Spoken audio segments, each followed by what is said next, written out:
Okay, great talk on blockchain. And now we're going to talk about in blockchain and clinical trials. And now we're going to talk about clinical trials in retail pharmacy. And with me today is a very impressive executive from Walgreens, Ramita Tandon, who is the Chief Clinical Trials Officer at Walgreens and is starting an entrepreneurial venture there on how Walgreens is going to accelerate the adoption of clinical trials in retail pharmacies. Ramita, this is an ambitious program. Tell us first a little bit about yourself and your journey. It's great. Good afternoon, everybody, and thank you for having me and having Walgreens, talk to you all about our story. I joined about a year ago, and it's a new role that was appointed by Roz Brewer, our new CEO, joined us about 18 months ago. And I'm not sure how much you guys have been watching Walgreens, but we recently announced our move into healthcare. And we've made some significant investments and bets, as we develop our own healthcare continuum in primary care, specialty health, as well as home healthcare. And part of our journey is, how do we start to leverage the pharmacies and our physical footprint to deliver healthcare services in our local communities? And so I joined as part of this journey as the Chief Clinical Trials Officer to really bring and build out a brand new clinical trials business within Walgreens, leverage our physical footprint, leverage our the assets and the investments that we made, and really start to bring trials within our local communities. And we'll talk more about that. But I've spent about 30 years in the life science space between academia, pharma, CROs, as well as in a startup on the data side. So I've seen the good, bad, and ugly when it comes to clinical trials.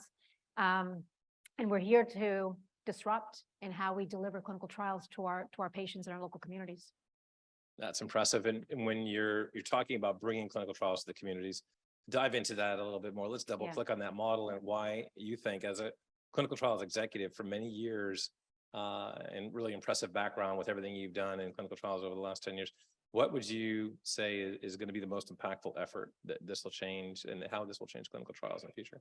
Yeah, let me just step back a little bit. From a Walgreens perspective, we've got 9,000 stores and pharmacies across the U.S. We service about 150 million lives that visit our stores and pharmacies for a variety of reasons, whether it's retail or picking up their scripts.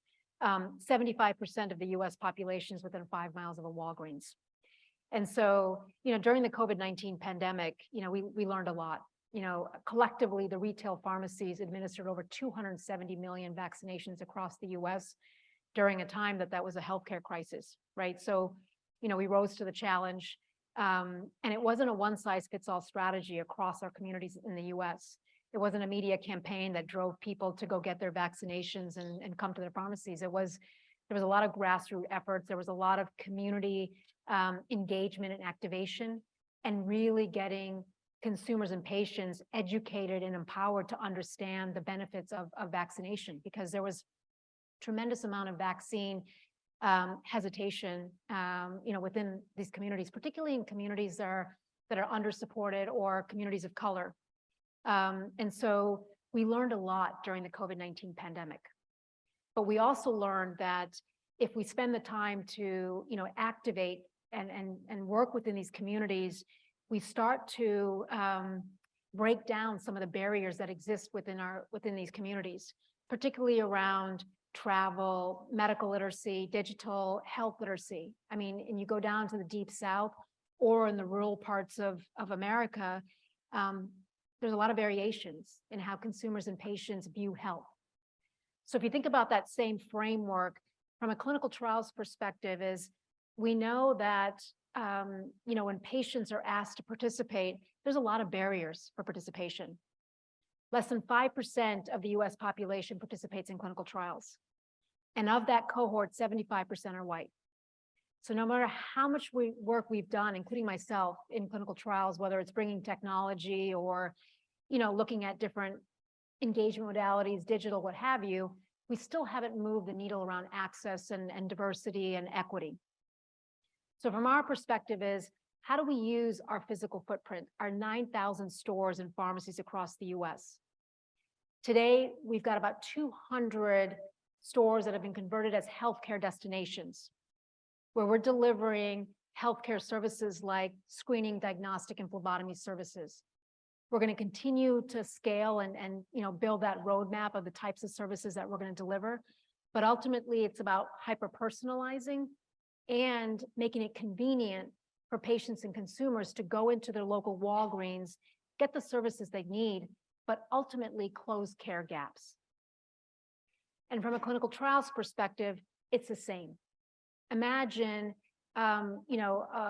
having their patients to go into the Walgreens locations and having a clinical trial visit completed.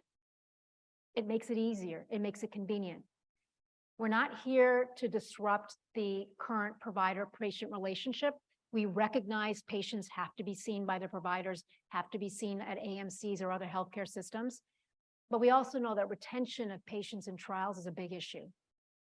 And so there's a symbiotic relationship that we're developing with many healthcare systems and partners that we have within Walgreens, whereby patients can go be seen at their healthcare system for, complicated visits. But from a follow-up perspective, if they've got to get some simple follow-up visits like, blood draws or qualitative or quantitative types of activities, they can come into a local pharmacy location, have that dialogue with their local pharmacist, and to be able to have that visit completed. And so when we're looking at patient centricity and we're looking at these equations around patient and physician relationship, clinical trial, principal investigator relationship, what's the future of this look like? Is it looking like 9,000 stores will be clinical trial sites, or will it be some other hybrid version of that? Good question. I mean, today we've got about of the 200 healthcare destinations that we've converted at Walgreens, and we continue to scale. I think by 2025, we went about 1,000. Today we've got 12 clinical trial centers that have been set up across 5 geographic markets in the US. Our goal by the end of this year is to have about 50. But certainly as we are working closely with manufacturers, drug developers that are looking at ways to decentralize, if I can use that word, I think it changes by definition, but how do we make trials more convenient as we go into local communities?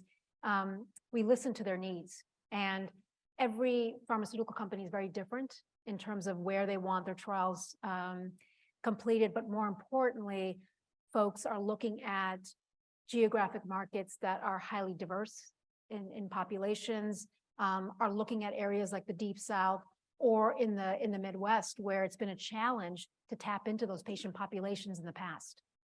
And so, that's one mode for us at Walgreens, is to be able to leverage that physical footprint, have the local pharmacist work closely with the patient and with the provider, because we want that relationship to be cemented with the physician and the pharmacist to be able to work together and close those care gaps for that patient.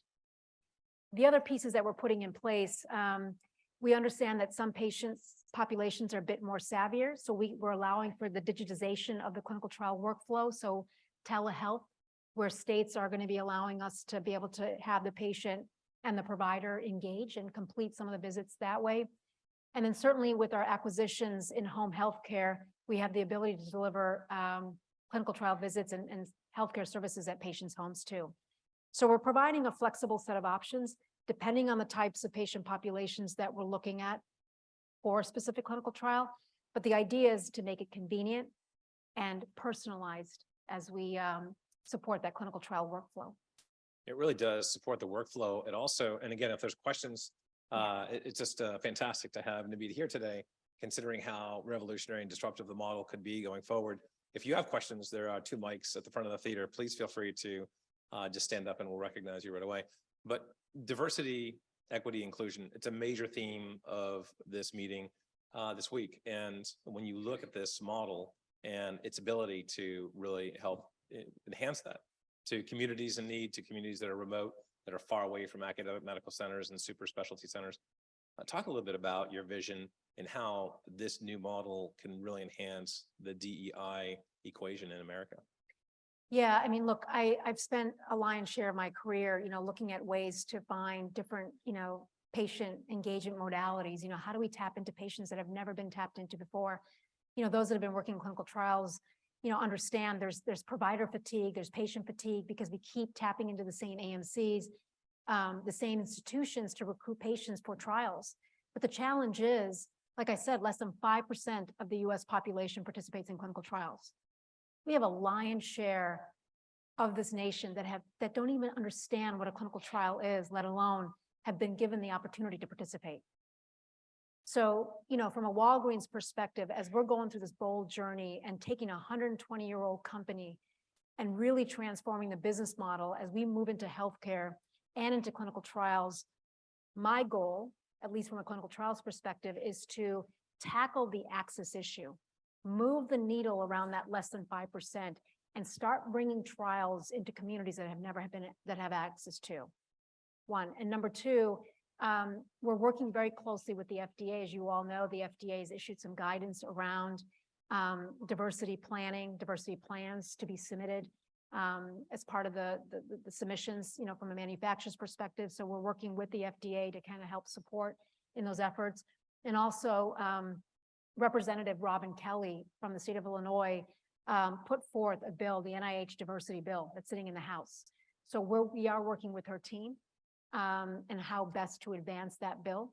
But ultimately, it forces us as an industry to, as we think about the planning of the design of clinical trials and making clinical trials more patient-centric, but also reaching out diverse patient populations that have never been tapped into. So from our perspective, when we get tapped into by manufacturers on protocols, the first thing that we're doing is that we're reviewing the protocols.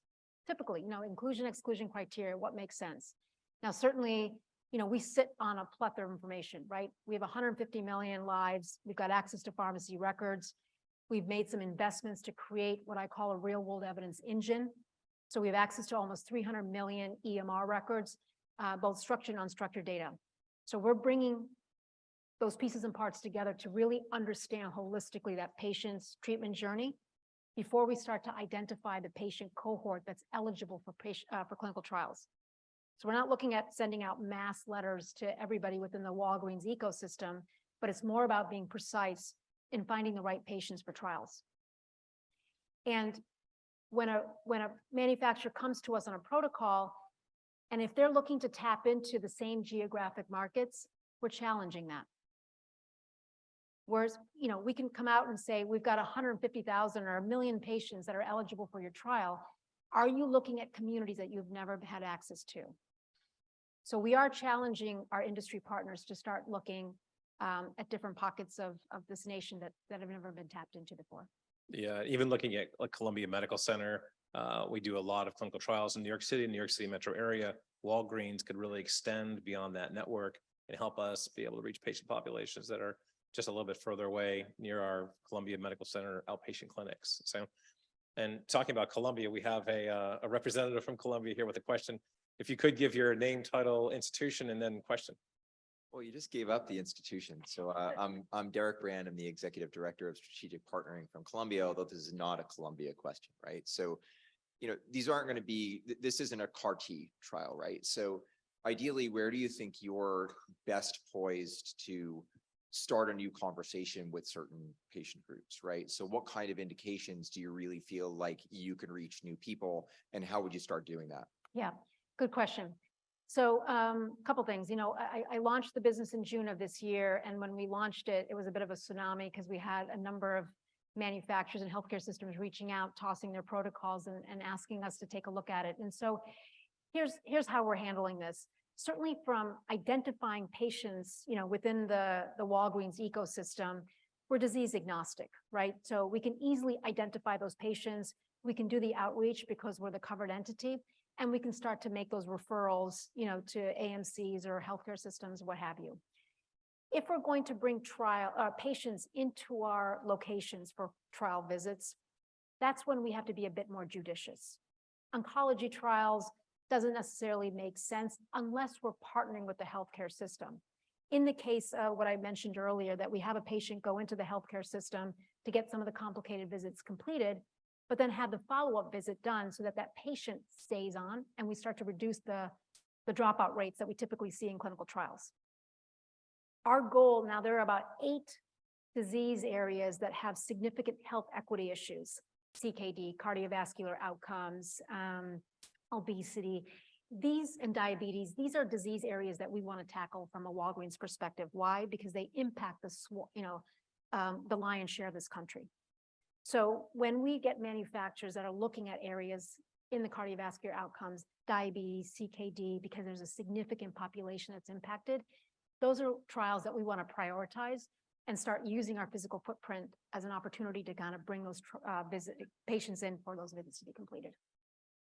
That's fantastic. If you could come to the mic and talk about that, but yeah, so obviously, super specialty centers that need super specialty technologies. There are some that just won't be able to be done solo, but yes, please, name, title, organization, question. Hey, I'm Disha Goswami from Solera Health, and I'm the Digital Health Solutions Director there. I just had a question about, we all know that healthcare data and documentation management is very siloed in our industry, and you're technically introducing a new, place for patients to add their data. So how are you going to be managing the documentation and data perspective from a clinical trial sense too? Good question. As part of the infrastructure that we've built out, we've created sort of a centralized team, if you will, a clinical operations team, a project management function team that's going to be sort of providing that oversight of the day-to-day activity as we execute the clinical trial. As we collect information on that patient for that particular trial, it will be housed in any sort of EDC or e-source type of system. We're agnostic. I mean, some manufacturers have certain technology partners that they would like for us to implement. Within the Walgreens IT infrastructure, we've configured it in such a way that we can sort of plug and play depending on the tech needs of that specific trial. But so if you decide you want a Medidata EDC system, we can bring in Medidata. We will have, the training of the staff, both the pharmacists, the providers that we have on site, as well as the staff, the site staff that we have as part of our ecosystem to be able to support the incoming of the data and the review of the data that comes in from a QC perspective before it gets transferred over back to the pharmaceutical company.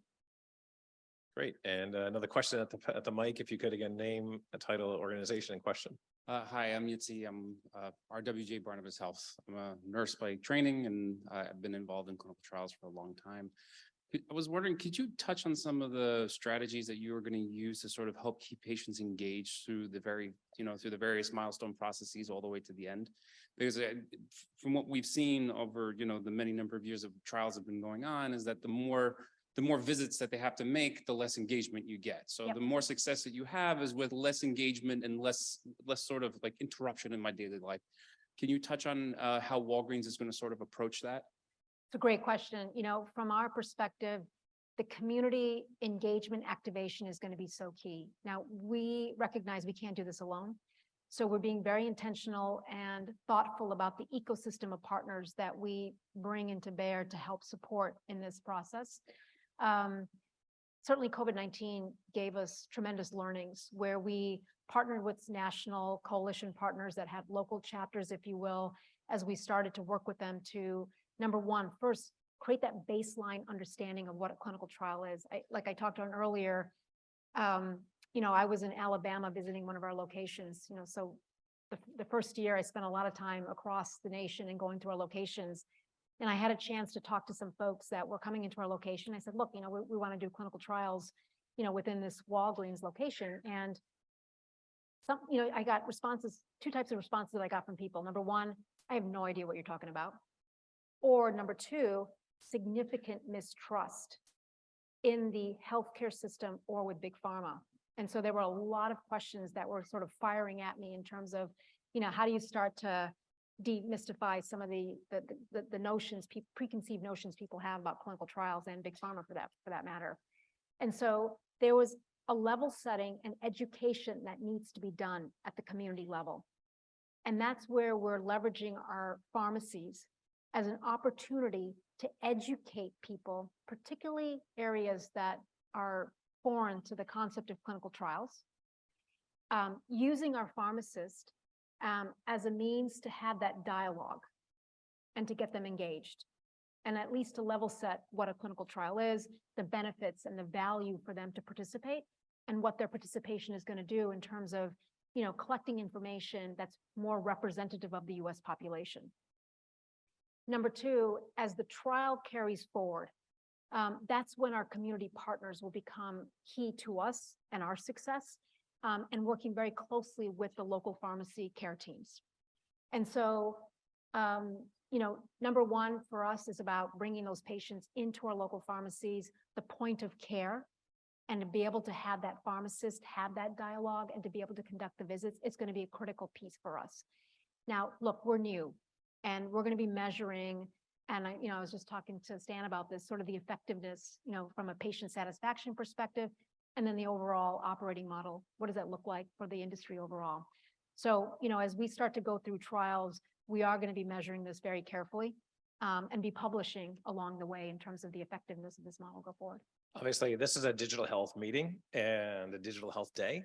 It would be irresponsible for me to not talk about digital technologies and how they help enable things like patient adherence, like what we just heard about from RWJ, and how digital technologies in pharmacies and digital technology, it's almost like 1 + 1 would equal 3 if digital technologies like even like information mediary corporation with the digital pill pack and things like that, where there's adherence that's enhanced by this kind of relationship with the pharmacist. And now there's adherence enhanced by these digital technologies in the supply chain. Has that come up at all? And in the conversations you've had, and how does Walgreens really leverage those technologies to help really empower patients and patient adherence in clinical trials data, like Bill Toronto from our Global Fund said earlier today, data is the new currency in healthcare. And how do these digital technologies enhance the data equation with Walgreens? Yeah, on two fronts. I mean, obviously, as Walgreens go through this massive transformation and move into healthcare, our front store activity with our consumers is changing along the lines. You'll start to see more of the digital signage. We've got boards that are being placed into a lot of our Walgreens stores, so we can start to engage our consumers, more holistically. We have tremendous information on purchasing, patterns of a consumer. If you walk into a Walgreens, we can start to understand the types of, retail products you're purchasing, your prescribing patterns, et cetera. So we're leveraging a lot of the technology at the front store as we engage our consumers, because we want our consumers to have that stickiness with the Walgreens, and then be able to use that information as we start to understand from a patient's perspective, when a patient picks up the script, how do we make sure that we improve on adherence? How do we make sure that the patient stays on with the trial, for example? So we are leveraging, and you'll start to see more of that change within our front store activity at the Walgreens, and we start to bring forth a lot more digital tools, and we're still looking at different modalities that's going to engage the different communities as well. So it's absolutely a part of our strategy. Not going to happen overnight, but we're learning. We're doing a lot of market testing in the different markets across the US on what works, what doesn't work. Again, it's not going to be a one-size-fits-all strategy across the different communities in the nation. Well, this has been fantastic. A round of applause for Ramita Tandon from Walgreens. Thank you for joining.